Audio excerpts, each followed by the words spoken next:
Have you ever saved someone's life just by buying them lunch? I was standing in line at the high school cafeteria, tray shaking in my hand, watching a kid at the checkout nervously tapping his fingers against the counter. His eyes darted around like he was searching for invisible coins in his pockets. I'd seen that look before, at the convenience store, the coffee shop, the bus stop. It's the look of someone who's one forgotten card swipe away from walking away hungry. I paid for my lunch, grabbed a seat, and then I saw her. A girl with braided hair, shoulders hunched so low she could have been hiding inside her own coat. The line moved, and I noticed her wallet was empty. Instead of looking away, I reached over and dropped my extra dollar bills on her tray. She froze, looked up at me, and her eyes filled with a mix of relief and confusion. That moment hit me like a bolt. In less time than it takes to unwrap a sandwich, something inside me shifted. My heart hammered, not from nerves, but from realization. I had just done something huge without knowing it. She smiled a shaky, grateful smile and mouthed, "Thank you." And just like that, I felt the stir of a new mission. It wasn't dramatic, no speeches, no big announcements. It was just lunch. But to her, it was survival.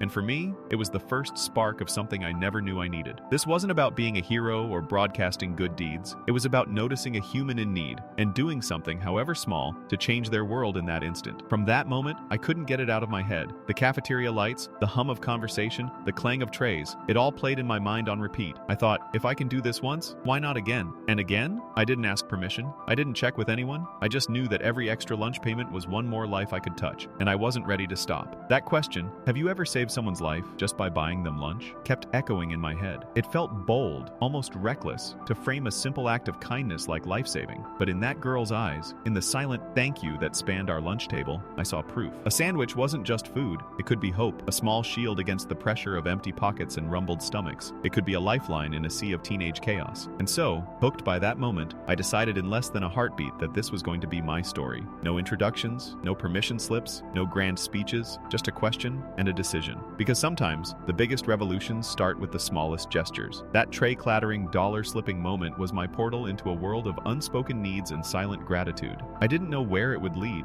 I just knew I couldn't unsee it, unfeel it, or unact on it. What happened next wasn't part of any plan. It wasn't in any rulebook. It was just me, walking back into line, handing over cash, watching eyes light up, and feeling a fire ignite inside. That's where the story begins. Right there, in the hum of the cafeteria, with a question too big to ignore. I was on the brink. Bills piled up at home, and I wasn't sure if I could cover rent next month, let alone buy gas for my car. I'd just graduated college with a degree that felt like a stack of paper, promises unfulfilled and debts mounting. My bank account was a constant punch to the gut. I boiled ramen 3 nights in a row. I skipped the coffee that cost too much. I listened to voicemail after voicemail, potential employers ghosting me. I felt small, invisible, trapped. And then I wandered into that cafeteria looking for distraction, not redemption. I saw her, and something cracked inside me. I remembered my own high school days, craving normalcy, praying for someone to notice. I remembered the weight of feeling like you don't matter because you can't pay. I saw myself in her eyes. That's when I realized my own crisis could fuel something better than self-pity. I had 2 choices: drown in anxiety or use every penny of my worry as fuel. My confession here is bleeding. Yes, I couldn't afford to pay for my own lunch that day without skipping coffee next week. I was terrified of slipping further underwater, yet I handed over cash and didn't blink. It wasn't a heroic act. It was desperation's twin, a hope that small kindness could echo back and lift me as well. I needed to feel capable again.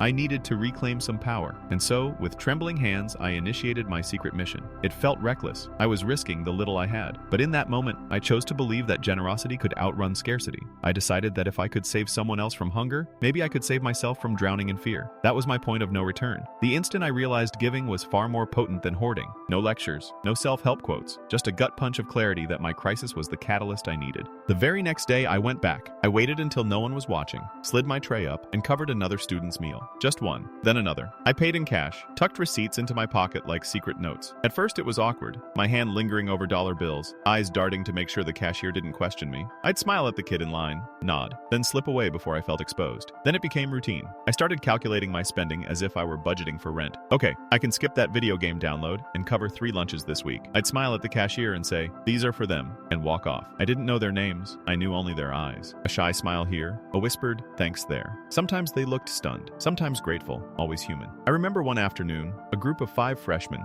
huddled near the door, laughing too loud, except when the cashier told them the total and their smiles flickered. I covered their meals like a silent guardian. They walked out, clutching trays, faces lit up, talking about everything except why they arrived with no money. I stayed back, heart racing, thinking, this is working. This is my new normal. Soon, I began carrying a stack of 20s in an envelope marked lunch fund. Every few days, I'd refill it from my paycheck, sacrificing small comforts. No fancy coffee, no new books, no weekend splurge. Each time I paid, it felt like filing away a nail in the coffin of my self-doubt. I wasn't just a recent grad scraping by. I was someone who made a tangible difference, no matter how modest. With every meal I covered, I felt the network of kindness growing, thread by thread, in that cafeteria. The act itself was tiny, but collecting tiny acts turned into something robust. I was building a silent support system, one sandwich at a time. Without planning it, I had designed a simple system. Track my funds, pay lunches, remain anonymous, repeat. Before long, teachers noticed, cashiers noticed. The cafeteria manager asked, "Someone's been covering a lot of meals lately. Who is it?" I shrugged off questions, laughed it off, and walked away.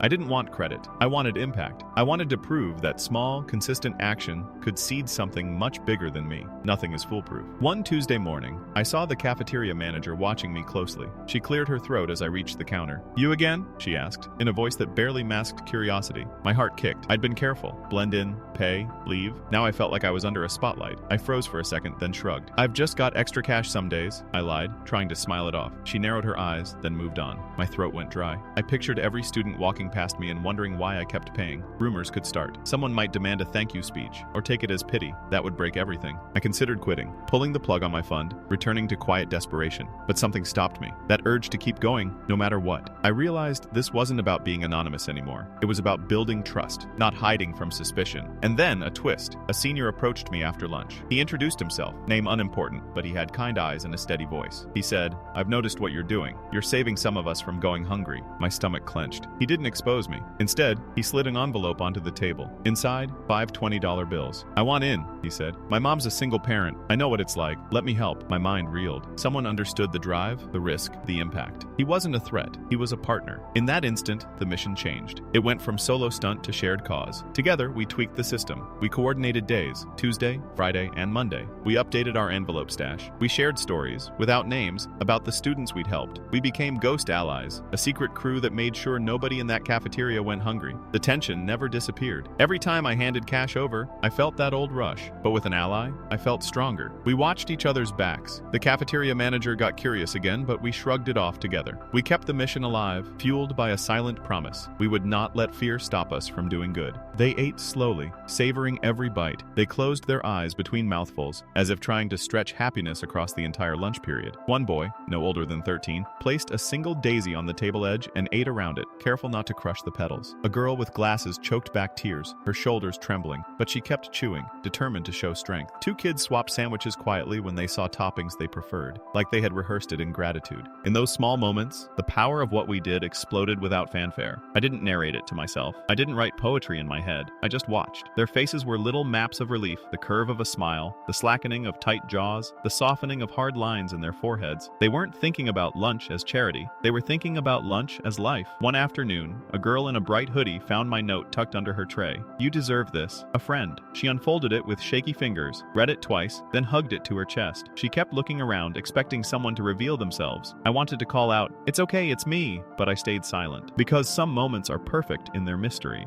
Another time, a boy with paint-stained hands paused mid-bite, looked at me, and smiled with pure curiosity, like he knew I was watching and wanted me to know it mattered. He traced circles on the sticky tray surface, then tapped his finger as if to say, "Wait, I've got something." He stood up, grabbed his art supply box, and came over to draw a quick doodle on my receipt. A sun with wings. He handed it to me and sprinted off. I stared at that doodle for hours. No words needed, just that soaring sun. 10 years went by. I moved across states, changed jobs, swapped apartments. I rarely thought about those cafeteria trays. Life carried me. Bills to pay, jobs to chase, routines to maintain. Somewhere between my 1st and 5th year after graduation, my secret mission faded to a sweet memory. I told myself kindness had no schedule, no deadlines. I believed the ripple would spread on its own. Then, out of nowhere, I heard it. I was at a local coffee shop trying to catch up on emails when a voice said, "Excuse me, are you the one who used to pay for lunches back in Ridgewood High?" My head snapped up. I recognized that voice. Steady, confident, but gentle. It was the senior who joined me in that silent alliance. 10 years later, his tone carried gratitude and wonder. My heart skipped. I hadn't heard his voice in a decade. I wasn't sure how to react. Smile, nod, deny. But he smiled first, sliding into the seat across from me. "You saved more than lunches," he said simply. I felt my chest tighten. I realized that moment had crept back into my life exactly when I needed it, unannounced. He pulled out a letter, careful not to unfold it. "Read this," he said. I took it with shaking hands. Inside were pages of testimonials, handwritten notes, doodles, collections of signatures, each one from a student I'd helped. Artists, students, athletes, scholars, dreamers. They described how a small meal gave them space to focus in class, courage to join a club, fuel to chase a scholarship. The paper was frayed, corners folded. Collective proof that kindness, once sown, can bloom in countless directions. A month later, I was back at Ridgewood High for a speaking gig. I walked into the gym expecting stiff chairs and polite applause. Instead, I found a sea of faces, waiting. I knew I was here to talk about my career, networking tips, resume building. They introduced me, I stood at the podium, and then silence fell. I cleared my throat. "Thank you for having me," I said.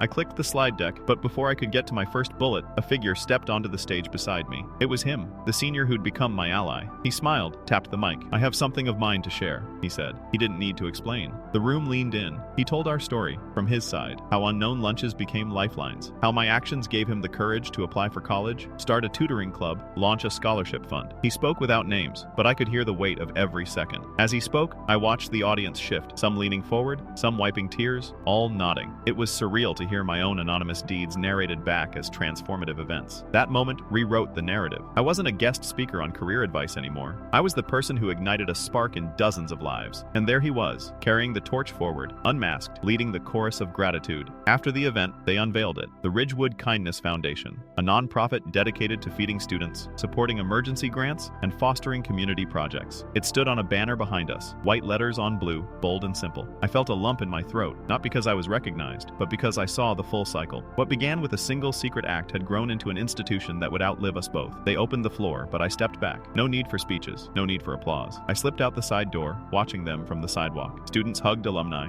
parents chatted, volunteers handed out program brochures. I stood there, anonymous again, but the ache of pride in my chest was unmistakable. Kindness doesn't need a name. It doesn't need a stage. It only needs a moment, a decision, a willingness to risk a little for the sake of someone else's hope. I never sought credit. I never asked for thanks, and that's why it worked. Because I believed in the quiet force of a sandwich, a note, a smile. Because I chose action over fear. Because I trusted that small touches can create massive waves. Today, I walk past that same cafeteria, now renovated, buzzing with life. I smile, knowing I played one small role in its story. And somewhere inside those walls, someone is paying for another meal, driven by a memory of a winged sundoodle, by a question that begged to be answered. Have you ever saved someone's life just by buying them lunch? Kindness doesn't die. It multiplies. And sometimes, it all starts with $1 and a question you can't ignore.